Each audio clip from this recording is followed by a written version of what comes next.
Ever wondered what it's like to travel through the heart of the ancient Silk Road on a $50 or less per day budget? What, you didn't think it was possible? Think again, because I'm going to reveal how to do it on a budget, and I guarantee you won't believe how affordable it can be.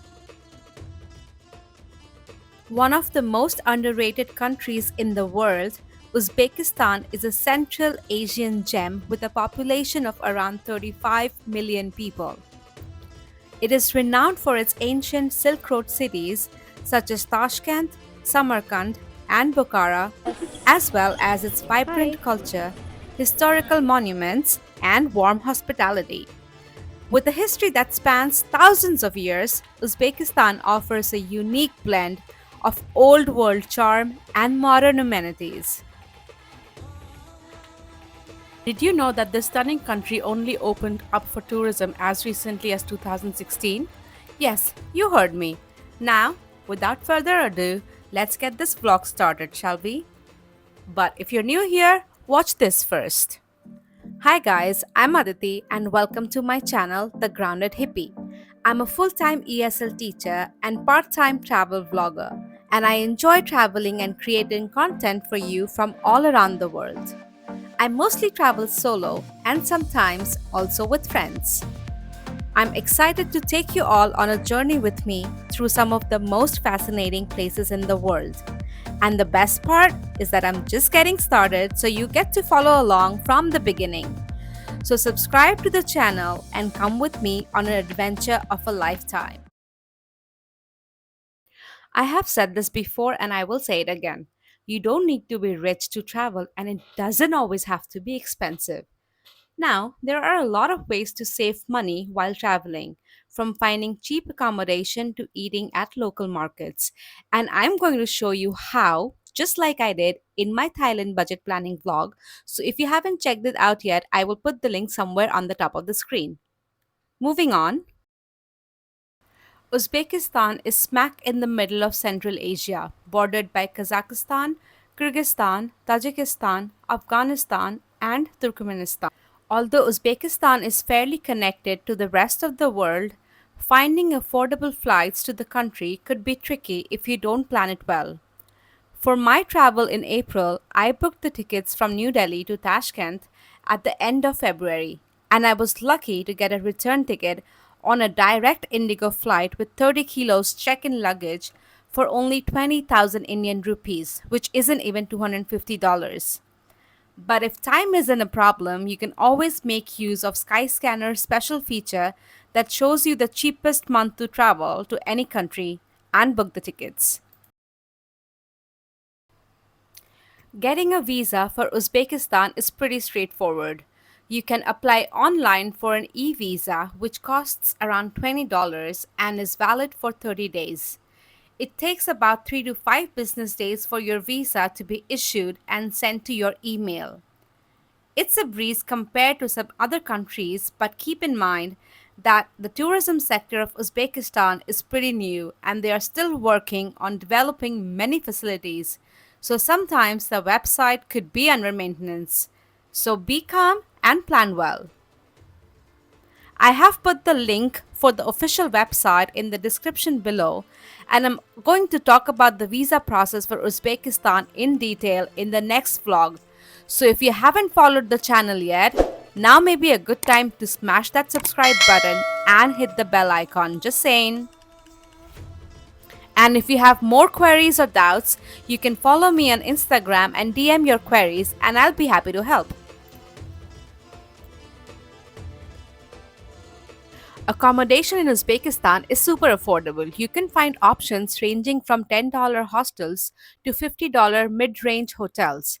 Also, it is best to mention here that I went on this trip with another friend, so all the accommodation costs listed further should be divided in half when calculating. In Tashkent, we stayed at two different properties.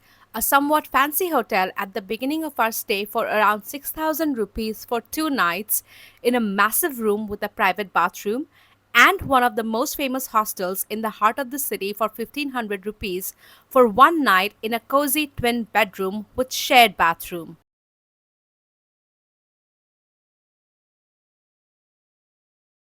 In Samarkand, we opted for a charming guest house located adjacent to the 15th century Amir complex, costing us only 2000 rupees a night for a cozy room with a private bathroom and complimentary breakfast.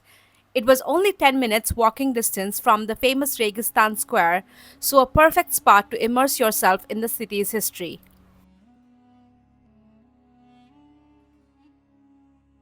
And finally, in Bukhara, it is best to stay within the old town, so that's what we did.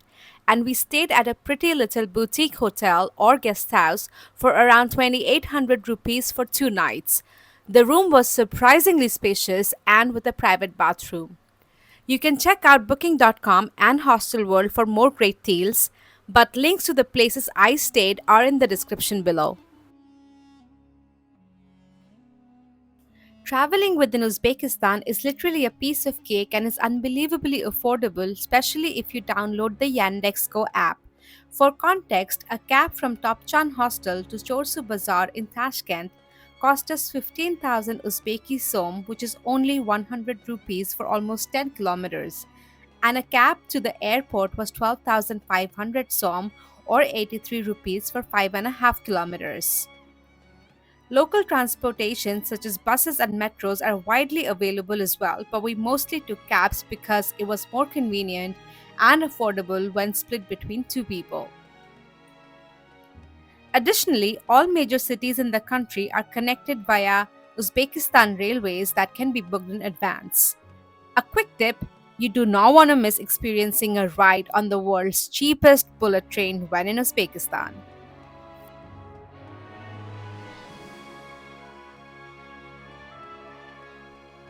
Uzbekistan is truly a meat lover's paradise, but you may also find a few vegetarian options if you ask. Uzbek cuisine is delicious and budget friendly. A trip to this fascinating country isn't fulfilled until you've had your taste of the national dish, pilaf or plov, and the mouth-watering shashliks. Sorry, my vegetarian friends. I also loved their tea culture and the traditional chaikhanas, and don't even get me started on the breads. In Tashkent, Samarkand, and Bukhara, you will find amazing local eateries. I have paid as little as 210 rupees for a plate of plov, some bread, and tea at a local eatery, and as much as 1200 rupees for a full fledged three-course dinner with tea and wine at a fancy restaurant in the heart of Old Town Bukhara. I don't know about others, but for me, Uzbekistan felt like an open air museum with countless sights and attractions. Due to time limitations, I only visited Tashkent, Samarkand, and Bukhara. Although, in hindsight, I wish I had spent a day less in the capital and taken a detour to Khiva instead. Nonetheless, I'll definitely go back for that gem. In Tashkent, I visited the Amir Temur Square and Gardens and Chorsu Bazaar. There is no entrance to either of these, but if you're going to Chorsu Bazaar, make sure you have some spare room in your luggage. More on this in the next section. Needless to say, the most famous sites in Samarkand are Registan Square and the Shahi-Zinda necropolis. Their entry fees are 65,000 som and 40,000 som respectively. We didn't go to the Amir Temur mausoleum because we literally woke up to it every morning, but if you're interested, the entry fee is 30,000 som. By the time we reached Bukhara, we were pretty maxed out on historical landmarks, so instead of going to the Ark of Bukhara, one of the top sites in the city, we decided to go to the Bukhara observation deck across the road and enjoy a bird's eye view of the entire old town and the Ark for just 50,000 som. Additionally, we felt the best way to admire the beauty of Lyab-i-Haus was to grab a tea at one of the shops surrounding the pond and just sit down to people watch. To be utterly honest though, the entire old town of Bukhara is dotted with monuments and sites, so just walk around and stop wherever you like for a quick selfie. For the longest time, Uzbekistan was a key hub on the ancient Silk Road, making it a treasure trove of unique crafts and goods influenced by centuries of trade. Today, it's famous for its intricate textiles, vibrant ceramics, exquisite jewelry, and traditional carpets. Oh, and did I mention spices and dry fruits?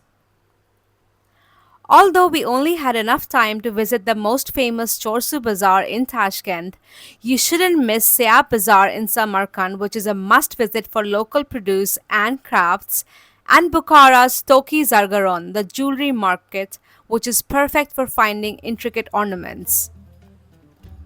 Bargaining is common here, so you can often get great deals. Beautiful handcrafted items can range from a few dollars to about $50, depending on what you're buying.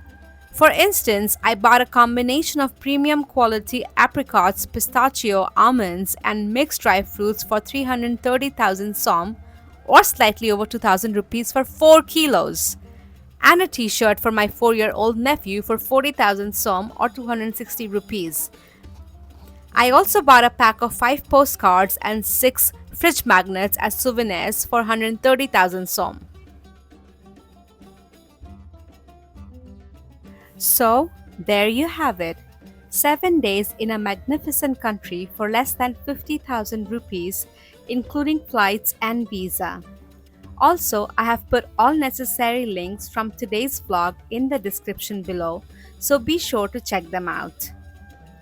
I said this at the beginning of the video, and just to reiterate, Uzbekistan is an incredible destination that's light on the wallet but heavy on experiences, and you don't need a lot of money to enjoy it.